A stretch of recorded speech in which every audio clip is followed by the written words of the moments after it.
Hello, McFarland. I'm Shannon Morrison, and I'm a resident here in McFarland. I also work with communications through the Prairie Ridge Neighborhood Association. Today, I am here with Meghan Fessler, who is a resident here, and we'll talk about how long, which I think is super cool. But she is not only one of our residents, she is also a candidate for the school board this year, and she has put in her nomination, she's running this year, and elections are going to be held on April 5th. Tuesday, April 5th, here in the village. Welcome, Meghan. Thank you. I'm so excited to have this opportunity. Yeah, thank you so much for joining me today. I'm excited. It's a little bit dreary out, but that doesn't mean there's not exciting things happening still here in McFarland. So without much ado, I'd like to dive right in and talk a little bit about you. As I mentioned, go ahead and let us all know, how long have you been here in McFarland? Where are you from originally, and what led to you becoming a McFarlander? Yeah, so I've been in the McFarland area for about 17 years. We lived across St. Cow for 10-ish years, and then we moved to town of Dunn. And then we've been in the village for about 4 years. It'll be our 4th summer in the village. So I grew up in Wauwatosa, Wisconsin. Yeah, so western suburb of Milwaukee. Loved it. Tosa as the little nickname that we gave it. And my husband and I both met here at business school at the UW, and he was from Manitowoc and I was from Milwaukee area, and we just decided to stay in Madison because we both loved it so much. Funny thing, when we were getting married, we looked at different venues and we looked at the Maple Tree. And we were in college and we were like, this is so far away. We can't even imagine asking our guests to come this far. And now that's one of our favorite things about McFarland, is that it's so close to downtown Madison, that whole college walking perspective. So that, being close to Madison, that's part of what drew us to McFarland. The schools drew us to McFarland. That was, my son did start in Madison Public Schools and had a rough first year, and we just decided to move into the actual McFarland School District at that time. And there's just, it's a wonderful community full of amazing people. So we just love it here, and we'll be here for eternity. There's no better way to be, in my opinion as well. I'm definitely joined that group.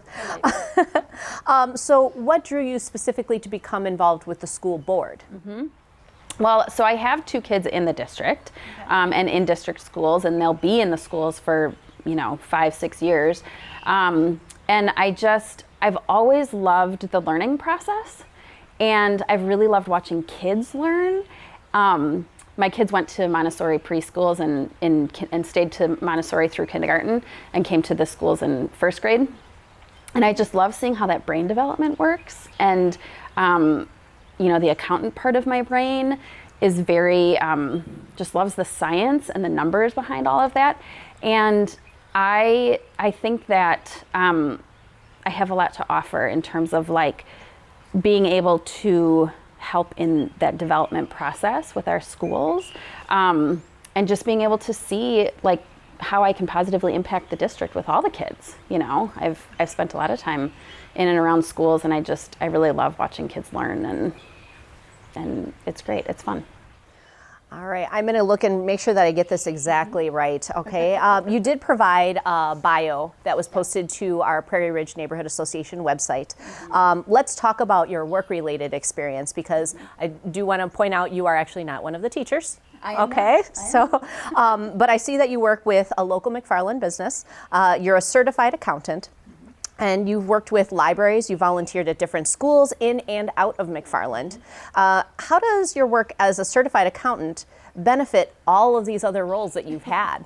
Yes, I kind of joke that this is what a creative person who's really good at math ends up looking like. I love numbers, and it is really interesting, the things that I've chosen to be involved in, and I think where my accounting brain really helps in that is that it's, it's data, right? So I love raw data. I love collecting data. I love analyzing it. I love drawing conclusions from it and seeing then how we can improve processes based on that. But it really comes down to a lot of like balancing needs and distributing resources. So obviously as an accountant, there's a lot of budgeting that happens, but budgeting isn't just about numbers. You know, it's about budgeting the human resource, especially in a school district, budgeting time, budgeting the energy that people have. I mean, I guess that's part of the human resource of it. But, and so it's really about finding those needs and being able to figure out how to distribute the resources that we have. Yes, wonderful. How do you feel that this is going to influence the decisions that you're going to vote for and against potentially as a member of our school board? Mm-hmm. Absolutely. Well, I mean, it comes back to the data. I think it's really important. You know, we have a really, really involved community, which is amazing. And so we hear a lot of feedback from the community, and that is really important. That's part of the data. But I think there's also many parts of the community and constituency that we don't hear from.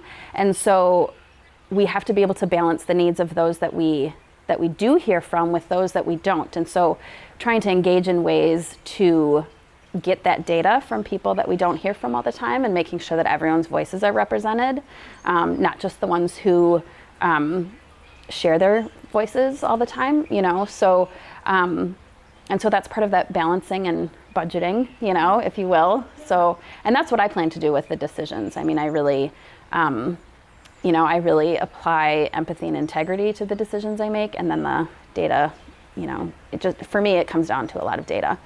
So, what do you think are the greatest assets within the school district of McFarland? And I'm just going to throw out there, for those of you who are watching, what is unique in McFarland, and I don't have a point of reference as far as how this relates to other school districts, is the village of McFarland is only the village. However, our school district encompasses a lot more area than just the village itself. So what do you think are our greatest assets, knowing that those assets extend beyond the walls of McFarland? Mm-hmm. Absolutely.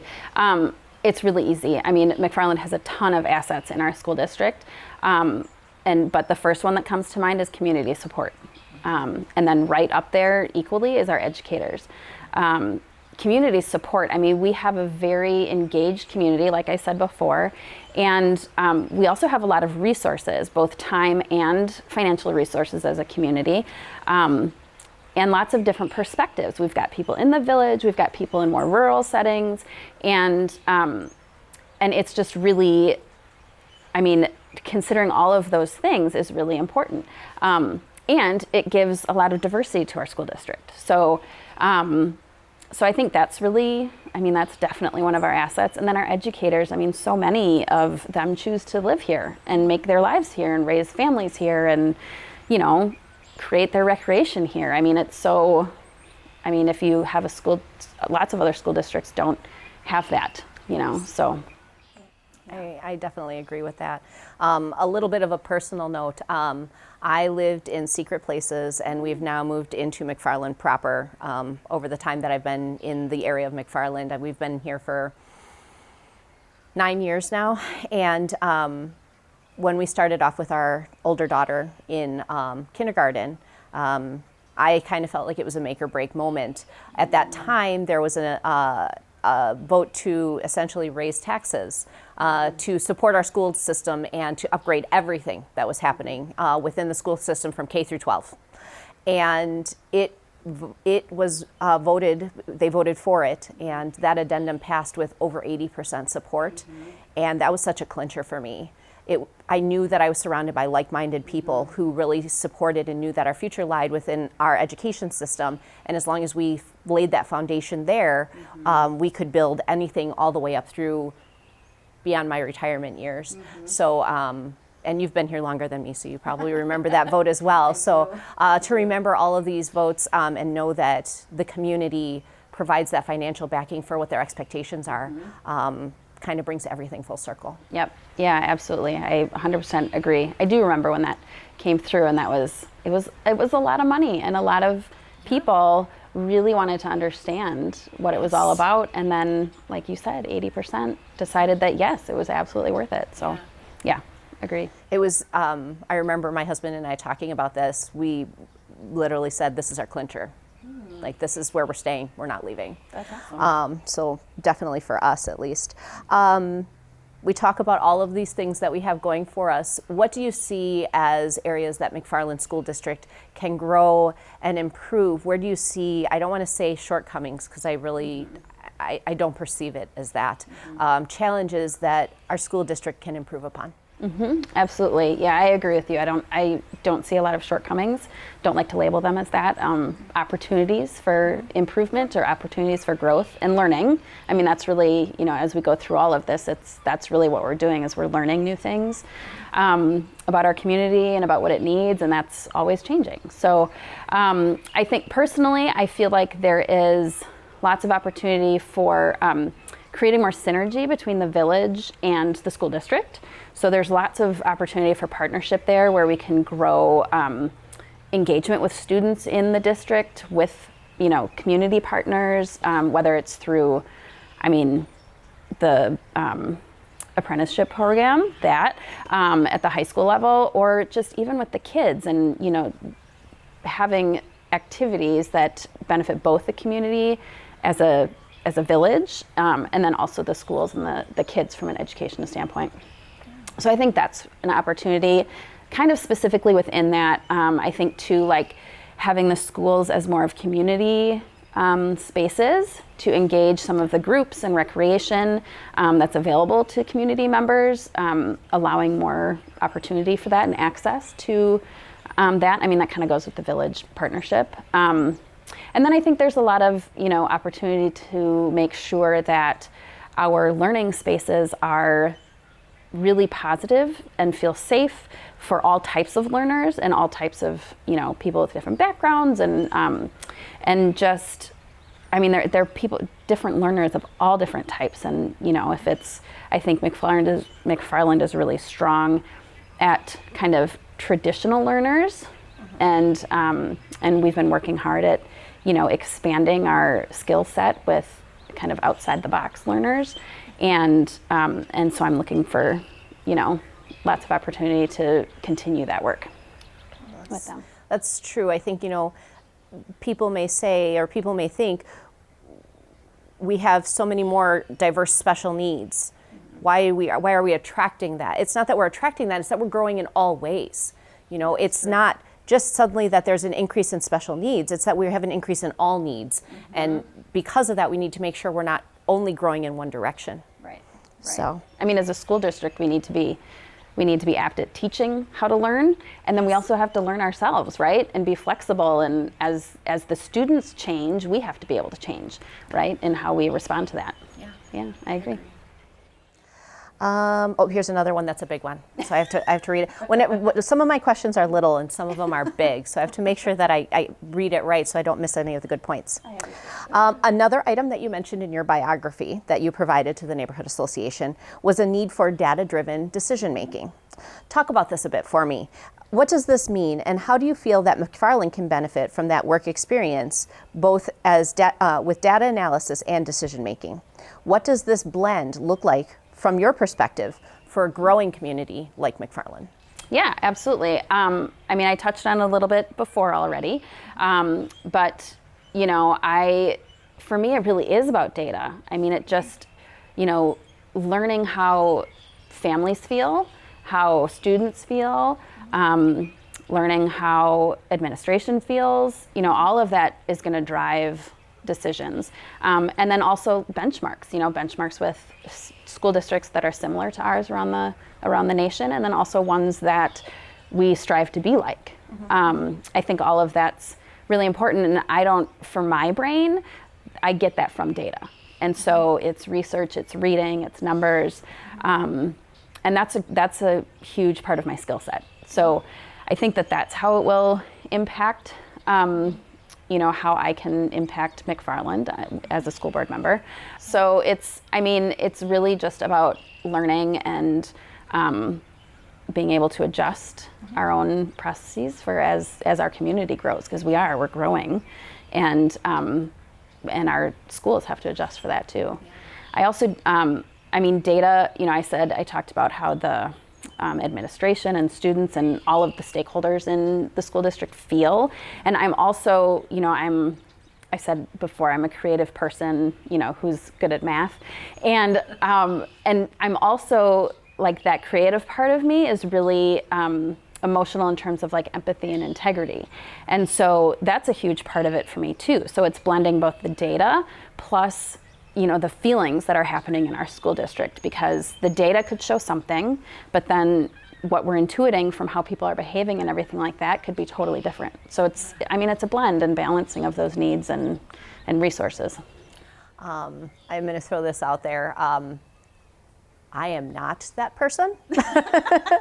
I am not the analytical data person. So a person like me depends on a person like you to extract that information and provide it to me. I'm going to give one example of this. There was a school board meeting that I attended, and I will admit I don't attend a lot of our virtual school board meetings. I have had enough encounters that I feel like I trust what is happening in our district. But there was one specific meeting that came to my mind, and they talked about the impact of coronavirus, which we'll talk about in a moment as well. But one thing that they brought forward was statistics within our village. It had been over 6 months that we were into coronavirus, and the kids had returned to school with masking, et cetera. And one statistic that they brought forward was that the school districts had less instance of transmission of coronavirus than the surrounding community. That was such an important statistic to me that I was so grateful to have people bring that information forward. Are we really making an impact by doing this with our children? The cost versus benefit. And I really felt that only solidified my confidence in how our school district does function and use those data-driven decisions to be able to say what we are doing is working, and here's the evidence to say what we are doing is doing even better than our surrounding communities. It was such I don't want to say pivotal, but it was such a contributing factor to my confidence in how we move forward. And that's from my perspective specifically as a healthcare provider, working in the healthcare community, to know that our schools are, at that time, were one of the safest places our kids could be, regardless of the density of the students, was such a great thing to know. Yeah, so that's a really great observation. We talked about this a little bit in what we've talked about so far. What have you been involved with regard to our school district prior to being a candidate specifically for our school board? It's a big deal, right? Yes. A lot just of us, like walked in, decided you're gonna. I did. I just walked in, like, hey, this looks cool. Yeah. So, in our district specifically, when my kids moved, they both moved in first grade, as I mentioned, and I like volunteering in the classrooms. Like, I like working with the kids. I could not be a teacher. I thought about it for a little while. I thought maybe I'd want to be a Montessori teacher, and that's not for me. So I am so grateful for the educators who can do that and effectively raise our children for 8 hours a day. But I do love to be in the classroom, and I like to observe what's happening in there, and again, how kids learn. And so I volunteer in my kids' classrooms, not as much anymore. Our community support, our teachers have a lot of people who like to volunteer for them. So they don't need it as much as some other schools. So I haven't done that in the last couple of years, but it was always very eye-opening. And just seeing what the teachers have, how they have to run their classrooms every day, and all the responsibilities that they have, and how the kids are learning best and what they're enjoying about the learning process and all of that. So I've done that. As you know, I'm part of the McFarland Equity Project, and we partnered with the group at the high school, We Are Many United Against Hate chapter at the high school, and did a big equity walk for the Winter Wonderland in the village this past December. And that was really fun to engage with the high school students in a different way. My oldest is just a freshman, so I haven't been in the high school activities as much yet.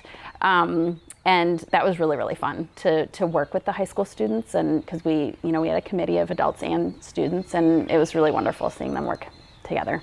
And then let's see, the other things I've done.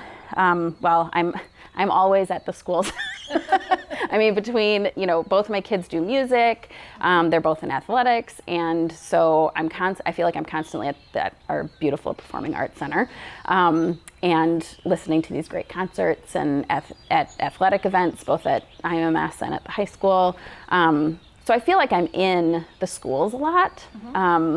So that's, and that just gives itself its own, certain level of knowledge and experience that I can bring to the table that way. So I think in many ways our school district is very transparent. Having been involved in a smaller capacity because my kids are younger, I feel like what you see when you are involved, even as an observer, coming to a concert, coming to a show, coming to a play, what you see on the surface is how it is all the way through.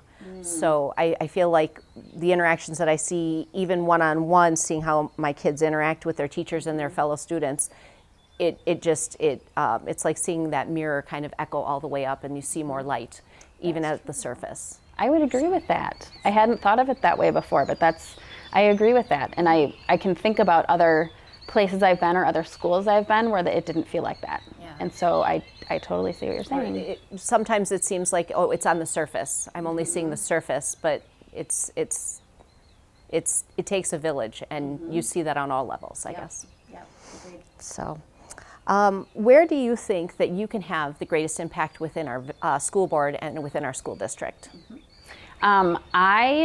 My brain lives in process improvement. It thrives on that. So we've got the data, we've got the kind of intuitive feelings, and then getting into the nitty-gritty of the work of the school board, and seeing big picture what a process looks like. I can very easily identify with some of that data where we can improve, or where there might be a barrier for engagement for some students or for some educators.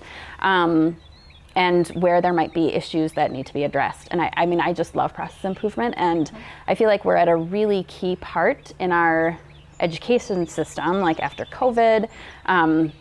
We have a lot of opportunity for change, and I think that has changed a lot how people consider what's possible with education, right? And so I think really it's the process improvement part of my brain that can identify opportunities like that. And, I really want to be able to look at everything with a lens of making sure that all students are represented, and have someone looking out for them, and for educators too, because it's a workplace. So, yeah. I think your involvement with the McFarland Equity Project lends itself easily to thinking about those kinds of things going forward as well. So. This is another big one, big square, so I have to read again. All right. So the writer and philosopher George Santayana once said, "Those who cannot remember the past are condemned to repeat it." Let's talk about the COVID impact for a moment. In my opinion, there is no bigger way that COVID will impact us for the future than through its impact on schooling. And that is spoken as a healthcare worker. How do you think the school district can learn from all that we did as parents, teachers, and students as we look to our future? What can we carry forth that, in spite of the obstacles that we faced, we may potentially have gained from? Absolutely. This goes to that mindset of we don't have shortcomings, we have opportunities, right? So, I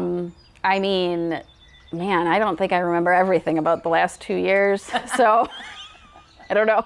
But I am committed to not repeating the bad things about that. I think there's a lot of opportunity, like I said, to think about education in a new way.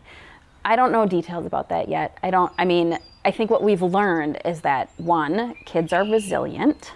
They are amazingly resilient.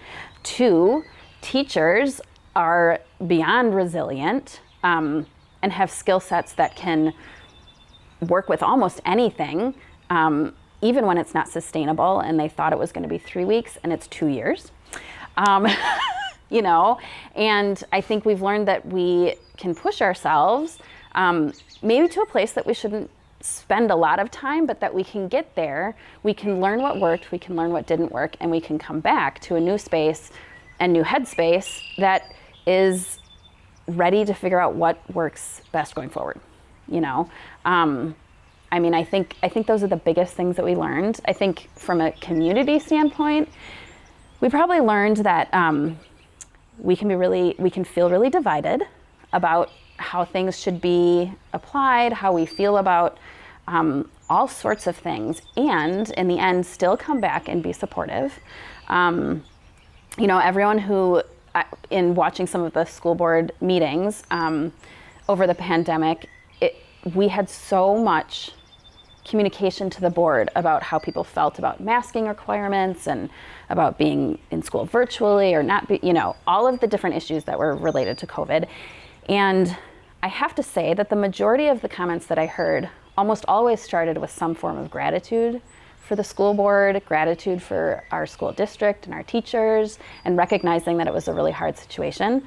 And I think even that's special. And so we had that division, and now as COVID is lightening up a little bit, we're recognizing that we're still a community. We might feel differently about things, but we're still working together and getting great work done, you know. I think we realize that we are all working towards the common goal, and that is having productive and amazing kids coming out of our community as the resources we have put into it. Yep. To the idea of being innovative and the teachers coming up with wild and crazy ideas to teach and convey their messages. I jokingly tell people our teachers thought inside the box going into COVID. So in the beginning, we kind of waited for the dust to settle to have a plan. And then we came to school and I picked up a pizza. The pizza was not a pizza. It was the pizza places in town had donated boxes, and I received my daughter's iPad in a pizza box, complete with her wires and everything else that she needed. So we got a pizza as our parting gift as we went into virtual learning. So, but who would have thought? I would have said stick it in a bag and give it to me. But it was so practical because then they know exactly. I had all my toppings. Yes, you did.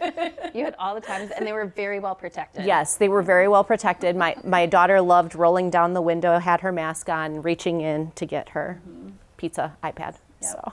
Yep. We use it at work. We have, so I was, during COVID, well, we often do an Easter egg hunt for work. And so we're in the throes of planning for that. And the last couple of years, we couldn't do that. We were really sad about that. But last year, we did pictures with the Easter Bunny, and I was the Easter Bunny. And sometimes you just don't know what your job is going to turn into. And I think teachers do that. They did that. They got so creative. And administration, how are we going to get them their electronics and not share germs? Yeah. You know? Yeah. So it's really, yeah, I agree. Yep. All right, we're going to the speed round. So I have to protect my papers from you. Only the first question is on this page, so the other ones never had a chance. All right. All right, first question. Favorite food, and is it homemade or is it restaurant made? Oh my God, pizza. 100% restaurant made. Is this because we've been talking about pizza boxes? No, but I'm sure it triggered. No, I often think, when people ask you, what food could you not live without? And it's pizza. I don't know. Something about melted cheese, and I don't really like sauce. Do you do dessert pizza too? Or are you the real thing, like cheese, mozzarella, other stuff? Yeah, I'm more like the real thing when it comes to pizza. I mean, I'm not going to turn down a good dessert pizza. I have a very big sweet tooth. Yes. But I owe that to my second kiddo. I didn't really crave sweets until my pregnancy with him, and it was... Is it a second kid thing? Because with my second kid, I would actually stop. I worked third shift. I worked overnights. So every day on my way to work, I would stop and get ice cream on the way. Yeah. So that's, Maybe. That might have been a little bit of confession that we were talking about earlier. We were talking about confessions on camera, and that would be my confession, is that I would get ice cream every night on my way to work. So, that's amazing. All right, so that was that page. Okay. Favorite sport and team, and they don't have to be the same. Oh, okay, so spectate. Yes. To spectate. Yes. That's a good one.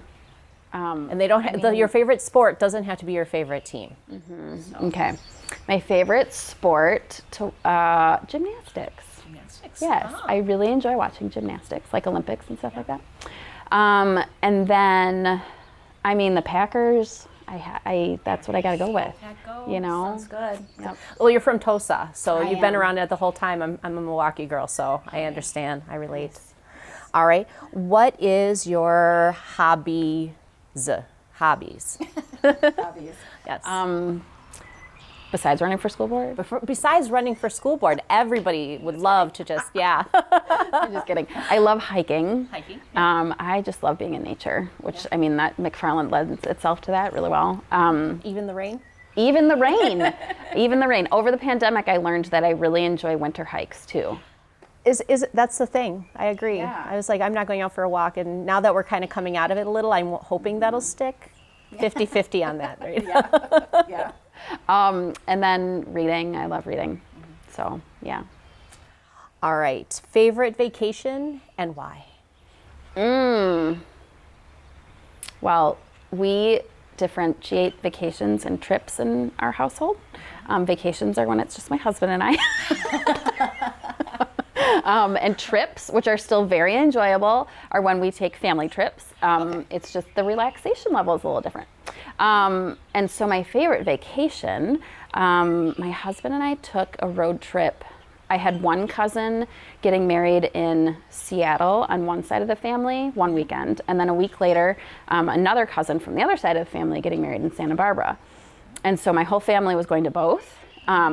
And we all decided to road trip down the coast together in the week between. And Luke and I, my husband, decided that we would get our own car. We were in our mid-20s.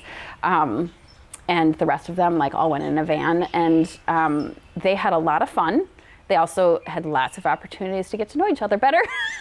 But we just had a great little like road trip, and you know, we were sometimes caravanning with my wider family and sometimes not, and it's all nature there, and so that's my favorite. Especially as you go from like the north down toward the south, right?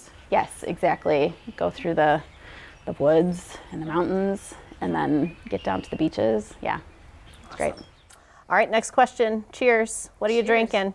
Oh, it's hot water. Hot water? Yes, because it's kind of dreary, so I was like, I gotta stay warm, and I don't like drinking cold water. I don't drink cold water. I do room temperature water. My family does not support my room temperature waterness. They kind of think I'm a little bit strange for that. But Yeah, I hear you. I don't know why it's not acceptable, but it should totally be. It's actually an interesting fact. Cold water promotes cavities, and room temperature water does not. Oh. So. Room temperature also promotes better digestion. Yes. So, yeah, it's all you cold water drinkers. No. All right. If you could meet one famous person, alive or dead, who would it be and why?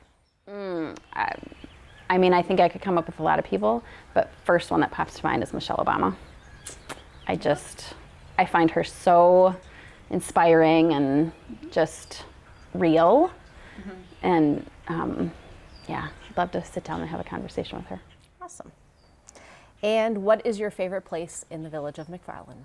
My favorite place in the village of McFarland, I don't like having to pick one, but I would say, I'm going to totally cheat on my answer.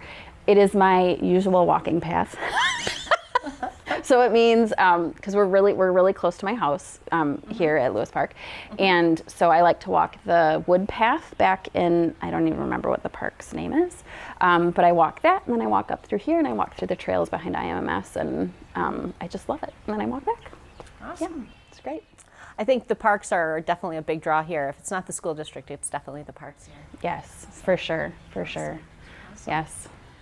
Well, that ends our time here together, Megan. I really appreciate you coming and talking to us and enjoying a little bit of rain here. So hopefully you'll stay dry on your way home. And I wanted to thank all of our viewers today. Thank you so much for joining us as we engage with Megan.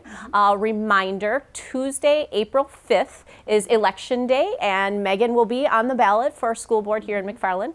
I also would like to thank WMCF, McFarland's local cable channel, and the team here with Stephanie and Nick.